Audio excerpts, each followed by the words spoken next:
En estos tiempos en que el mal anda desatado por el mundo, cada vez más cristianos están preocupados por realizar oraciones de liberación, porque han tomado conciencia que estamos en medio de una batalla espiritual. Y entonces buscan oraciones de liberación tanto para liberarse de algunas ataduras como para precaverse de interferencias malignas. Y hay algunas oraciones importantísimas para esto que a veces no las rezamos con un énfasis de oración de liberación. En este video hablaremos sobre cómo entender lo que es la guerra espiritual, cuál es el campo de batalla y qué armas tenemos a nuestra disposición.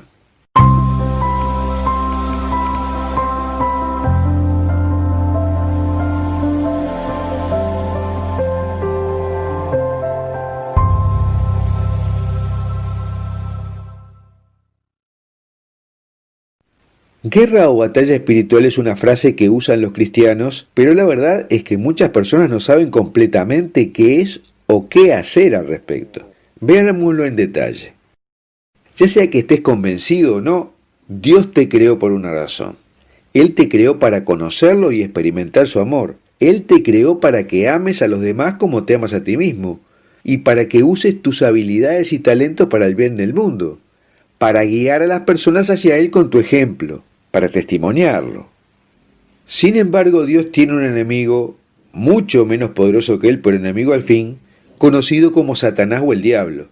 Y debido a que es un enemigo de Dios y del pueblo, a veces se lo conoce simplemente como el enemigo, y como busca hacer el mal también se le llama el maligno. Satanás está comprometido a evitar que las personas conozcan a Dios y confíen a Él sus vidas, y también a hacerte la vida complicada y miserable. Las tácticas del enemigo pueden diferir dependiendo si alguien es cristiano o no, pero su propósito final siempre es evitar que las personas experimenten el amor de Dios y vivan en paz y con tranquilidad. La Biblia enseña que hay tres fuerzas que están luchando contra Dios por la propiedad de tu corazón: el mundo, la carne y el diablo. Pero afortunadamente Dios es más fuerte que todos ellos. Y el enemigo siempre está presente en estos tres combates para llevarnos a rendirnos ante el mundo y la carne. Cuando hablamos de carne nos referimos a los apetitos naturales y físicos. Los intentos del diablo de desviarnos de nuestra relación con Dios se remontan al comienzo de la historia humana. Fue el autor de la primera tentación que enfrentó la humanidad, la tentación de Adán y Eva que leemos en el Génesis 3. Este diablo es real, es resuelto y peligroso.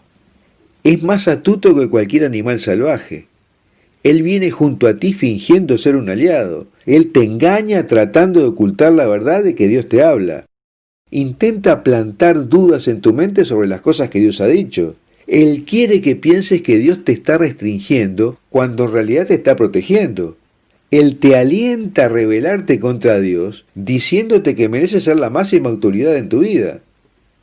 Él usa tu orgullo y tu sentido de vergüenza para volverte en contra de los demás. Pero Dios es infinitamente más poderoso. Y si sientes que solo Dios podría ganar la batalla espiritual que estás luchando, tienes razón.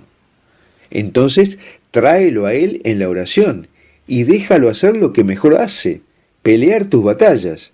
La Biblia dice que el Señor luchará por ti, y que Jesús ya ganó la victoria final al derrotar a la muerte en tu nombre en la cruz. Pero hasta que Jesús regrese o te llame al final de tus días, la guerra espiritual seguirá siendo una realidad en tu existencia. Pero Dios quiere que experimentes una sensación de victoria en las batallas que enfrentas, y la oración es el medio elegido por Él para ofrecerte esto. Es por eso que a menudo se dice que la victoria en este conflicto se gana de rodillas. Y una de las armas centrales en la batalla espiritual que Jesús nos dejó fue el Padre Nuestro. Quizás sea una de las mayores oraciones de liberación si la oramos de esa forma, clamando la liberación ante los ataques del maligno. Y el padre Dwight Longenecker nos ha contado la tesis del psiquiatra cristiano Kenneth McCall, que lo expresó en un seminario sobre ministerio de liberación, un tema del cual él es experto. Durante las preguntas y respuestas, 3 mujeres le dijeron al doctor McCall que había una reunión de aquelarre de brujas en su ciudad y se preguntaron cómo deshacer esa invocación al maligno. Y el doctor McCall le respondió: En mi experiencia, en la mayoría de los casos, todo lo que se necesita para liberar un lugar del mal es que un pequeño grupo de cristianos comprometidos se reúnan y recen en silencio. Y luego repitan juntos la oración del Señor concentrándose en la frase líbranos del mal. Eso generalmente funciona. Esta no es una forma habitual en que los cristianos rezan el Padre Nuestro, y a veces se enredan en largas oraciones de liberación sin comenzar primero por el Padre Nuestro. De modo que en la medida que todos los cristianos bautizados están llamados a ser soldados en la batalla espiritual, el uso consciente de la oración del Señor como oración de liberación es una forma práctica y realista de combatir el mal, y ya lo veremos. A veces olvidamos que la batalla del Señor contra Satanás fue una dimensión importante de su ministerio. La Biblia dice que Jesucristo se encarnó para destruir las obras del maligno. Recordemos además que inmediatamente después de su bautismo en el Jordán es llevado al desierto para confrontarse con el enemigo. Y a partir de ahí lo vemos expulsando demonios, sanando a los enfermos de cuerpo, mente y espíritu y derrotando definitivamente al enemigo a través de la cruz y su resurrección. Y la oración que menciona la Biblia que Él nos dejó como arma para la batalla espiritual es el Padre Nuestro, o sea, la oración del Señor. Y para rezarla como una oración de liberación debemos concentrarnos en 3 frases. La primera es, perdona nuestras ofensas así como nosotros perdonamos a los que nos ofenden. Primero pedimos perdón por nuestros pecados, y a continuación nuestra acción de perdón va dirigida hacia los demás. Cuando decimos, como nosotros perdonamos a los que nos ofenden, somos conductores del perdón de Dios que fluye a través de nosotros hacia los demás. En esta doble frase aceptamos el perdón y nos convertimos en canales del perdón de Dios. Este es el primer paso importante. Y para poner énfasis en su dimensión de liberación en la batalla espiritual, hay que rezar el Padre Nuestro lentamente en esta frase. Cuando esto se combina con un buen examen de conciencia, los pecados son perdonados y nos convertimos en los vasos del perdón para que Dios pueda obrar a través de nosotros. De esta manera, la oración del Señor se convierte en un sincero acto de contrición, lo cual también posteriormente debe completarse con el sacramento de la reconciliación. La segunda frase en la que debemos prestar atención como oración de liberación es no nos dejes caer en la tentación. Por tentar, no nos referimos solamente a la atracción que sentimos hacia el pecado, sino que nos estamos refiriendo también a la tentación activa que Satanás pone ante nosotros a través de la carne y del mundo. En otras palabras, esto significa el mensaje: Señor, defiéndenos del ataque del maligno. O si se quiere, manténnos a salvo del continuo atractivo del mal. Llévanos a la luz y lejos de la oscuridad. Y en ese sentido, esta segunda frase está relacionada con la tercera porque ahí nos enfocamos definitivamente en la frase líbranos del mal. Esta es la frase más poderosa de liberación del Padre Nuestro y significa pedirle al Señor que nos libere de la esclavitud del mal. La esclavitud del mal no es solamente posesión demoníaca explícita, sino que todas las adicciones y pecados particulares a los que estamos atados y también las dudas, los temores, nuestras inseguridades. Por lo tanto, también está relacionado con algunos hábitos destructivos como nuestra baja autoestima, la depresión, el miedo, la ansiedad, que son cuadros en los que siempre existe una dimensión espiritual, porque los espíritus malignos siempre están atentos para impedir la plenitud de la salud y el bienestar espiritual de las personas. Por lo tanto, aquí queda claro que podemos combatir el mal a través del uso consciente e intencional de la oración del Señor para recibir y dar perdón, orar por la liberación de la tentación y la liberación de los poderes oscuros que nos acechan. Pero también la oración del Señor puede usarse de esta manera no solo para nosotros, sino como una intercesión para los demás. Es un acto de misericordia orar por otros que están esclavizados y pedirle al Señor que nos libere. Esta oración nos une con lo que Él oró. Esto es por lo que Él oró. Y este aspecto de la oración de liberación del Padre Nuestro es la dimensión más importante y más descuidada de la oración del Señor. Cuando esta oración se dice de manera humilde, en silencio y lentamente, unimos nuestras oraciones con las suyas y por lo tanto unimos nuestra voluntad con la suya para la salvación del mundo y la liberación de las almas. Bueno, Hasta aquí lo que te quería contar sobre la necesidad de orar por liberación y por qué razón el Padre Nuestro es la oración básica de liberación. Y me gustaría preguntarte si tú rezas el Padre Nuestro haciendo hincapié en estas tres frases con contenido de liberación de las que hemos hablado. Durante más de un siglo, la Santísima Virgen nos ha estado avisando que estaba sucediendo una invasión del mal y que esto iba a crecer. Muy pocos de nosotros lo tomamos en serio, pero lo cierto es que ahora está aquí. Se ha materializado lo que ella incansablemente nos dijo que iba a pasar si nosotros no poníamos de vuelta a Dios en el centro de nuestra vida como debe estar. En este video te voy a contar cómo la Santísima Virgen nos fue informando del crecimiento de esta tormenta maléfica y de sus consecuencias, y cuál es la solución que Dios nos da para enmendar nuestras faltas de aquí en adelante.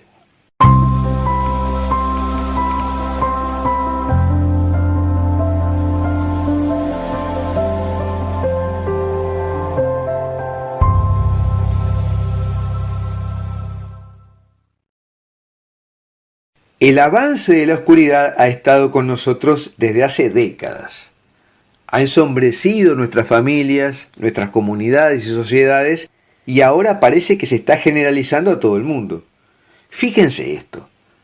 Nuestra Señora dijo en Medjugorje en 1981, está a punto de desarrollarse una gran lucha entre mi hijo y Satanás.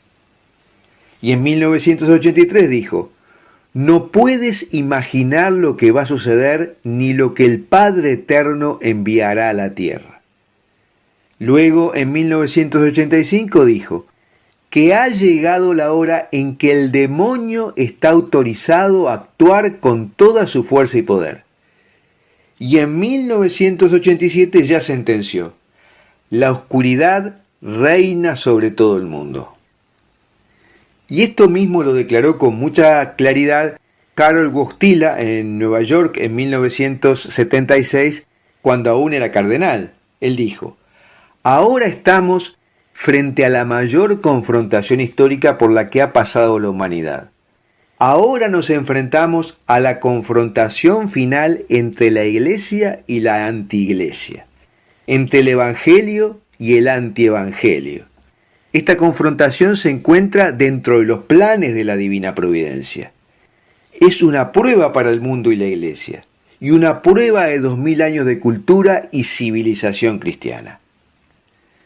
Los pormenores de este proceso ya habían sido adelantados en 1957 por la hermana Lucía de Fátima. Ella dijo, el diablo está de humor para emprender una batalla decisiva contra la Santísima Virgen. El diablo sabe qué es lo que más ofende a Dios y que en poco tiempo le hará ganar para él la mayor cantidad de almas. Por lo tanto, el diablo está haciendo todo lo posible para vencer a las almas consagradas a Dios, porque de esta manera el diablo logrará dejar a las almas de los fieles abandonadas por sus líderes y las tomará más fácilmente. Y agregó, lo que aflige al Inmaculado Corazón de María y al Sagrado Corazón de Jesús es la caída de las almas religiosas y sacerdotales. El diablo sabe que los religiosos y los sacerdotes que se apartan de su hermosa vocación arrastran numerosas almas al infierno. Y recordemos que en la década de 1960 fue cuando comenzaron los abusos sexuales de parte de sacerdotes, que luego fue en crecimiento. Y comenzó también el abandono de las vocaciones sacerdotales. Pero mucho antes, en Francia, en 1886, la Santísima Virgen de la Salette le había advertido a la vidente Mélanie Calvat lo que iba a venir. Le dijo, Lucifer, junto con una gran cantidad de demonios, serán liberados del infierno. Pondrán fin a la fe poco a poco, incluso en aquellos dedicados a Dios. Y la Virgen le dijo también otras cosas que hoy nos sorprenden, pero que pasaron desapercibidas hasta los tiempos actuales. Dijo que los espíritus malvados tendrán un gran poder sobre la naturaleza y habrá iglesias construidas para servirles, y que las personas que les sirven serán transportadas de un lugar a otro por estos espíritus malignos para hacer daño. En resumen, ya desde el siglo XIX la Santísima Virgen estaba avisando la oscuridad que se venía y el comienzo de una batalla decisiva permitida por Dios. Y en el entorno de la década de 1960 para adelante, los mensajes estaban diciendo que el maligno ya había adquirido un enorme poder para desplegar la batalla y estaba atacando primero a los consagrados y luego está siguiendo con el resto del mundo. Los espíritus malignos además están recorriendo el planeta, consiguiendo cada vez más adeptos y tratando de desorientar a quienes llevan una vida de fe y corromper a la mayor cantidad de gente posible, llamándolos a hacer todo lo contrario de lo que Dios quiere para la humanidad y oponiéndose al plan de Dios. Y es así que vemos buenos cristianos engañados, adoptando algunas posturas que claramente no son las que Dios quiere, según su revelación que nosotros podemos leer en la Biblia. Y es por eso que debemos crecer las drogas, el crimen, el ocultismo abierto, la lascivia, el desafío a las leyes naturales. E incluso los exorcistas están hablando de mayor cantidad de posesiones. Y algunos han comenzado a pensar que se está dando un fenómeno de posesiones lights o intermitentes. Incluso figuras del espectáculo como Beyoncé o Lady Gaga han dicho que ellas mismas tienen entidades que las controlan. Sobre este tema de posesiones lights hemos hecho un video y su link te lo dejo en la descripción de este video en YouTube. Y además, Nuestra Señora de la Salette también le dijo a Melanie Calvat que estos demonios cegarán a las personas de tal manera que a menos que sean bendecidos con una gracia especial, estas personas tomarán el espíritu de esos ángeles del infierno. Esto que hemos reseñado obviamente no se le escapa a Dios, como dijimos, sino que Él lo ha dejado pasar por nuestras infidelidades. ¿Y cuál es el plan de Dios para que enfrentemos a la oscuridad? Dios quiere que sus hijos vuelvan a Él como buen padre, que nos arrepintamos de nuestros pecados y que enmendemos nuestra vida, y que comencemos a vivir como verdaderos hijos de Dios. Y nos ha preparado el camino a través de la Virgen María. Hay un poder especial y misterioso que Jesucristo ha otorgado a su madre sobre el mal que asola al mundo y los espíritus malignos que lo están operando. Y el demonio sabe esto. Por eso dijo Lucía de Fátima que el diablo está emprendiendo una batalla decisiva contra la Virgen y el ejército que ella está montando. Sor Lucía dijo que esto es definitivo, que a partir de ahora debemos elegir nuestro bando. O somos de Dios o somos del diablo. No hay otra posibilidad. Y que los dos remedios que tiene el mundo son el Santo Rosario y la devoción al Inmaculado Corazón de María. Ya en 1957, Sor Lucía había dicho: la gente debe rezar el rosario todos los días. Nuestra Señora repitió esto en todas sus apariciones, como para armarnos por adelantado contra estos tiempos de desorientación diabólica, para que no nos dejemos engañar por falsas doctrinas, y que a través de las oraciones la elevación de nuestra alma a Dios no sea oscurecida. De modo como en la época de Noé debemos abordar el arca. Tenemos la nueva arca, que es el arca del nuevo pacto, la Santísima Virgen. Tenemos que buscar el refugio ofrecido por ella, consagrándonos o reconsagrándonos a nuestra Santísima Madre, salud de los enfermos y consoladora de los afligidos. Porque recordemos que durante las apariciones de Fátima, la Santísima Virgen dijo: mi inmaculado corazón será tu refugio y el camino que te llevará a Dios. Es el lugar que nos pondrá a salvo de las tribulaciones a las que nos está llevando esta confrontación. Cuando nuestra Santísima Madre describió las diversas aflicciones y destrucción que sucederían si los hombres no se arrepentían y continuaban pecando, prometió: al final mi inmaculado corazón triunfará.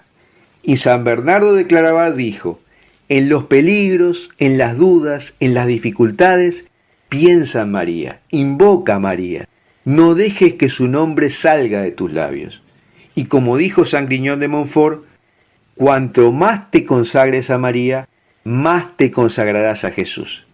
Ese es el plan de Dios para derrotar al maligno y que estemos a salvo de las tribulaciones.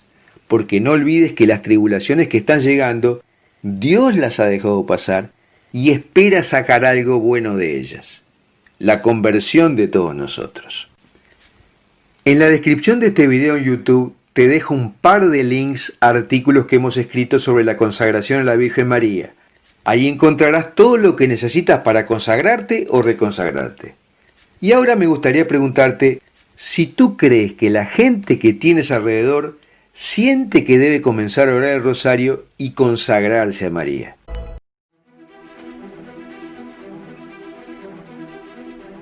El éxtasis de Marino Restrepo en su secuestro, una visión del cielo, el infierno, demonios y almas.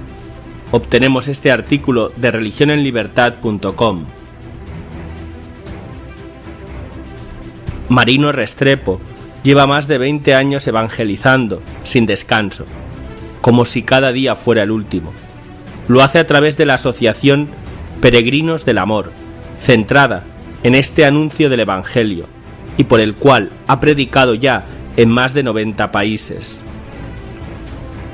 Restrepo cuenta que nació en una familia católica, siendo el sexto de 10 hermanos.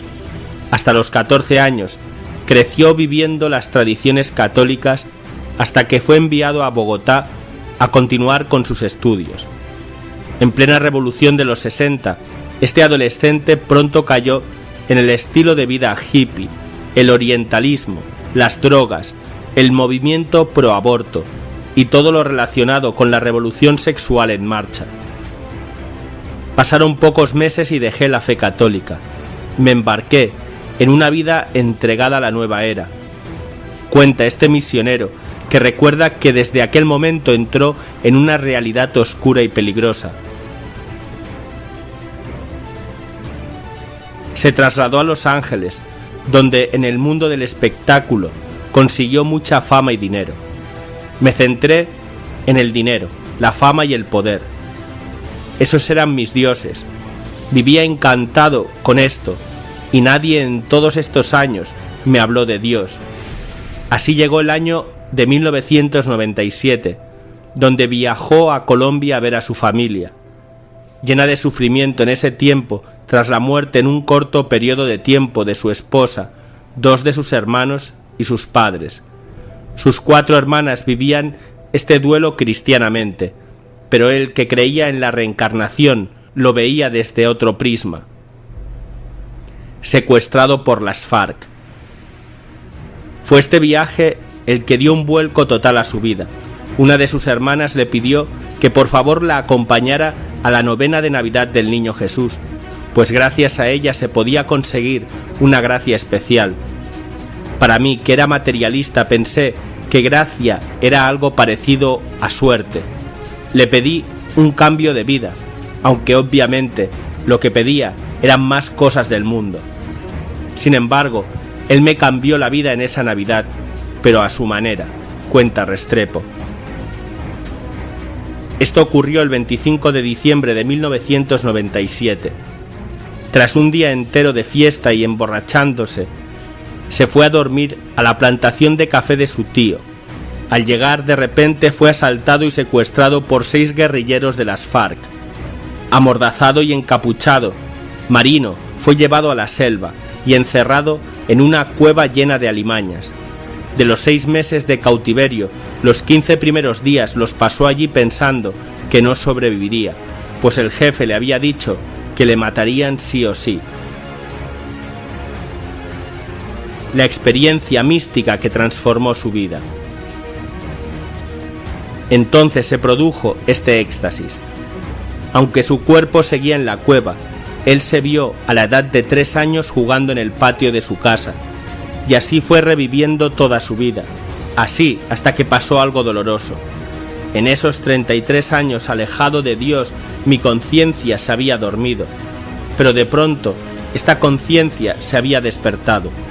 Era un gran dolor espiritual, pero era increíble ver las consecuencias del pecado, relata Marino. señalando que esto iba aumentando según avanzaba su vida, pues los pecados eran mucho mayores. De pronto ocurrió algo más misterioso. Lo primero fue una iluminación de la conciencia. De pronto aparecí no en la cueva, sino boca abajo en una montaña, donde había un silencio perfecto. Cuando levanté la cabeza, vi el firmamento, la majestuosidad de la creación. Nunca había visto algo como esto. Miré hacia adelante y vi otra montaña más alta. La cima estaba cubierta de niebla y poco a poco se fue desvaneciendo. Cuando desapareció me encontré contemplando la ciudad más extraordinaria de luz, la voz de Dios y la visión de sus pecados. Estas dos montañas no estaban conectadas entre sí, y en ese instante Marino escuchó una voz que provenía de todas partes. Era, explica, una voz llena de amor, compasión y misericordia. Cuando me habló en ese instante sabía que era la voz de Dios. Este predicador asegura que Dios le explicó el momento en el que Marino se alejó de él. Me fue mostrando cómo me fui internando en el pecado, y deslumbrado por el mundo, entró el espíritu del mal. Después de haberme contaminado con todo esto, el demonio comenzó a entrar con una fuerza terrible. En ese recorrido por su vida, Dios siguió mostrándole el momento en el que la autoridad demoníaca empezó a manejarme y me vendió el mundo y estas pasiones por las cosas temporales, haciéndome un instrumento de esto. La importancia de los sacramentos. A continuación, el Señor le habló de la Iglesia y le dijo: la Iglesia católica es mi Iglesia, la única Iglesia, pero la salvación es para toda la humanidad.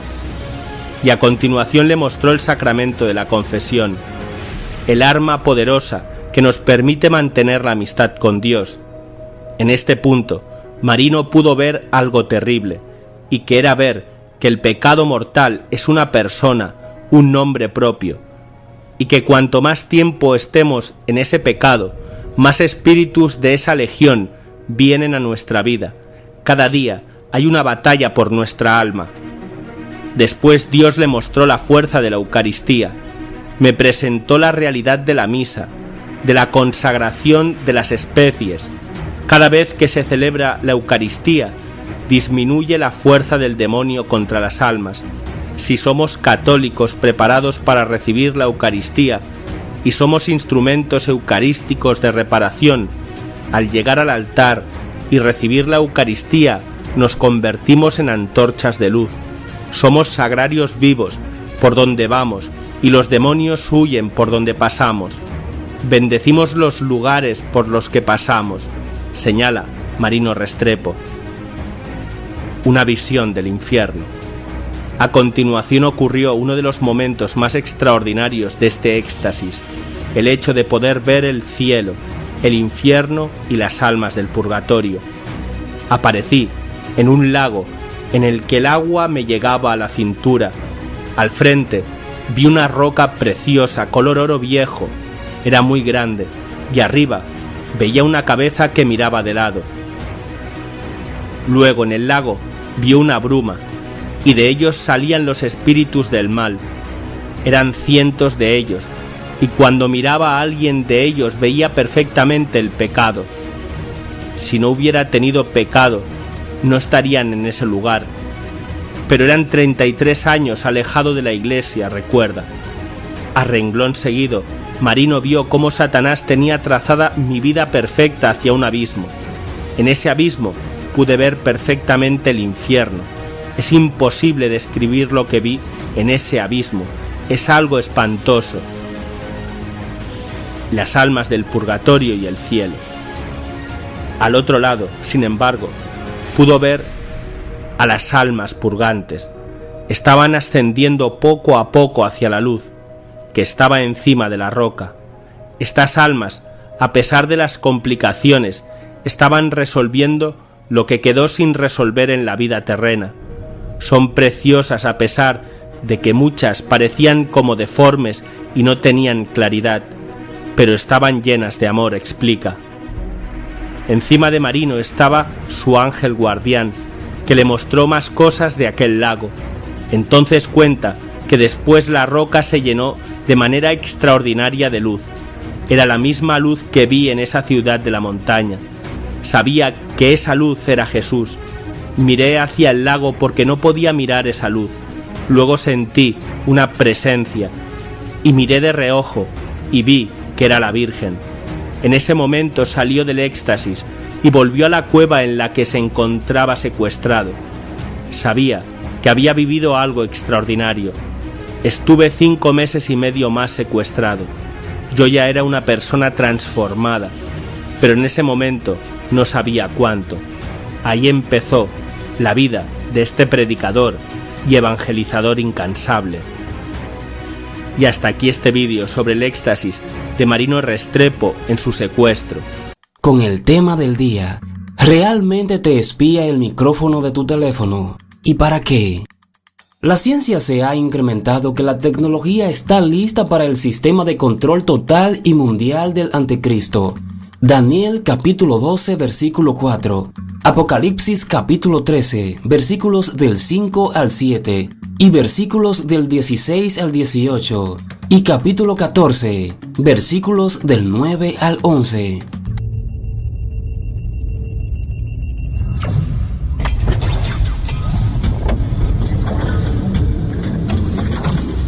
¿Has sentido alguna vez que tu smartphone o tu tableta recoge tus conversaciones? ¿Has recibido anuncios de viajes a Río de Janeiro justo después de hablar con tu mejor amigo de ese destino para las vacaciones?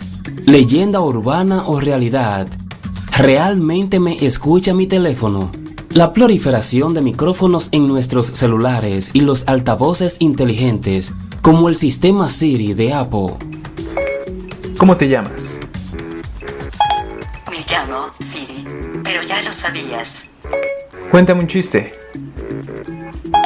¿Qué le dijo el iPhone al iPad? Ups, lo olvidé. Zoe Kleiman, corresponsal de tecnología de la BBC, contó esta semana en el programa Business Daily una experiencia espeluznante que tuvo cuando su teléfono parecía escuchar una de sus conversaciones y cómo esto la llevó a descubrir lo fácil que es hackear el micrófono de alguien y espiarle. ¿Cuál es el sentido de la vida? Intentar ser amable con la gente, comer sano, leer un buen libro de vez en cuando, hacer un poco de ejercicio y convivir en paz y armonía con gente de cualquier raza y condición. Hace unos años estaba hablando con mi madre en su cocina y me contó que un amigo de la familia había muerto en un accidente de tránsito en el extranjero. Recuerdo que mi teléfono estaba a mi lado. Fue un accidente dramático, así que busqué si algún medio de comunicación había escrito algo de eso. Empecé a escribir en el buscador el apellido de la familia, mientras veía que el texto predictivo me sugería correctamente el nombre. ¿Cómo era posible que el buscador me ofreciera esa posibilidad, cuando en realidad ningún medio había escrito nada sobre el accidente? ¿Coincidencia?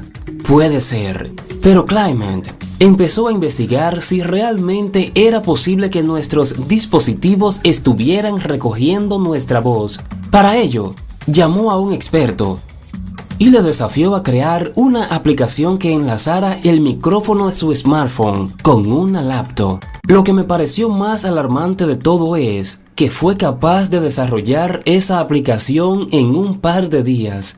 Lo probaron y el sistema fue capaz de hacer que al ordenador llegara texto que reproducía la conversación escuchada por el teléfono. Si ellos podían hacerlo, ¿qué no conseguirán las grandes tecnologías? En realidad es un gran riesgo para ellas. No puedes recabar datos de la gente sin haberles pedido permiso explícitamente, afirma. Pero Clement quiso recalcar durante la entrevista que ella y el especialista pudieron demostrar que grabar el micrófono era fácil, pero no pudieron demostrar que eso estuviera pasando realmente. La conclusión a la que llegamos es que sí es posible.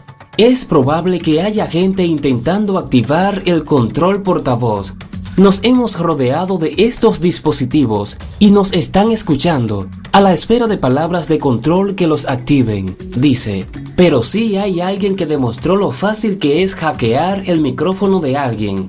Fue el cineasta holandés Anthony van der Meer, cuando dejó que su teléfono fuera robado a propósito para poder usarlo en secreto grabando al ladrón. Instaló una aplicación muy sencilla que le permitía hacer todo lo que hace con su teléfono normalmente.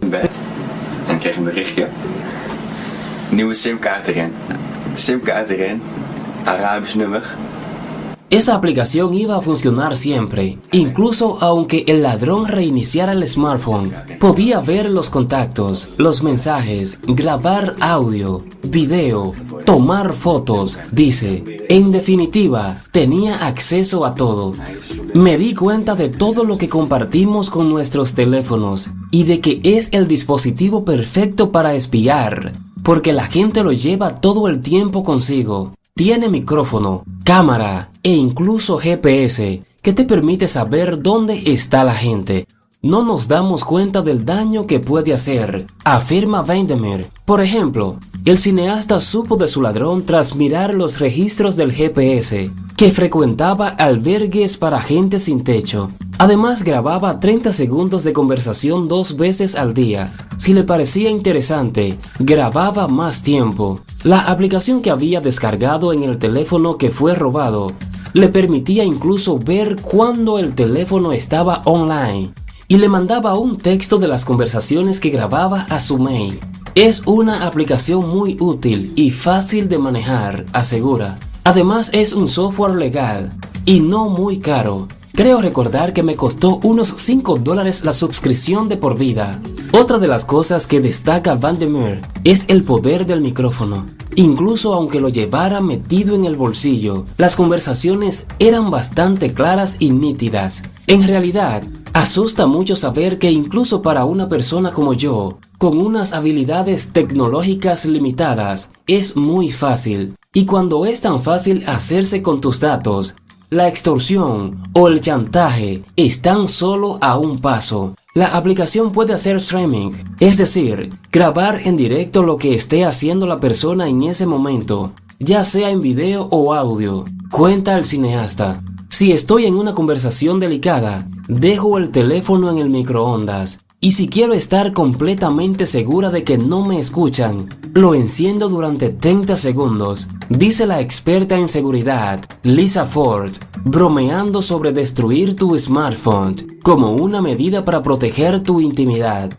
Porque si algo tiene claro esta experta, es que, en efecto, nuestros teléfonos nos escuchan. El problema para ella empieza cuando descargamos aplicaciones. Recuerda, sin decir nombres, una aplicación que su letra pequeña decía: no almacenaremos ningún audio en nuestros servidores. Para mí, es una cosa muy rara de decir, porque si no estuvieran acumulando ninguno de los datos que recogen sobre nosotros, dirían eso mismo. Ningún dato será recabado. Creo que podrían estar transcribiendo el audio, y eso es lo que almacenan. Un texto sobre nuestro audio, explica Ford. Toda esta recogida de datos se usa, en este caso, con un objetivo comercial. Pero si las compañías almacenan nuestros datos, entonces los hackers pueden robarlos y usarlos contra nosotros. En este caso, ¿qué puede hacer la gente para protegerse? Nunca tengo una conversación importante cerca de mi teléfono, pero lo que es importante con los smartphones es tener actualizado el sistema operativo. Cada vez que salga uno nuevo, actualiza tu teléfono inmediatamente, recomienda la experta. Si existiera alguna sospecha o brecha sobre el sistema fabricado para el teléfono, el nuevo sistema arreglaría eso. Y por último, hay que tener mucha cautela con las aplicaciones que descargamos y los permisos que le damos. Es realmente necesario que ese juego que tanto nos gusta tenga acceso a nuestra cámara. ¿Para qué? Otra cosa que hay que tener en cuenta es que hay aplicaciones que activan el micrófono y esto nos consume datos y batería. Recuerda Clement. Vivimos en el mundo de la publicidad a la carta y de las campañas online de pagos por clic y las empresas lo justifican. Los consumidores responden positivamente a los anuncios personalizados, aseguran desde el blog, sobre medios digitales y publicidad puro marketing. Los especialistas citan una encuesta de la consultadora Sociomary-Love que refleja que el 70% de los usuarios están dispuestos a recibir publicidad e información pensada específicamente para ellos. Es importante conocer al cliente y saber cuál es su comportamiento de compra online, explican. Pero, ¿cómo lo hacen? Stephanie Perry, de la compañía de seguridad informática PGI Cyber, con base en Reino Unido. Debemos comprender qué datos estamos dando cuando nos registramos en una red social y compramos en tiendas online. En ese sentido, para estar protegidos, es fundamentalmente que usemos contraseñas robustas. Ser cuidadosos con los enlaces en los que hacemos clic, pues tanto más lo hagamos, más información tendrán las marcas para crear nuestro perfil de consumidores con nuestros hábitos de compra. Aunque si queremos estar activos en Internet, dice Perry, tendremos que aceptar que una de las condiciones es que nuestros datos están usados para publicidad.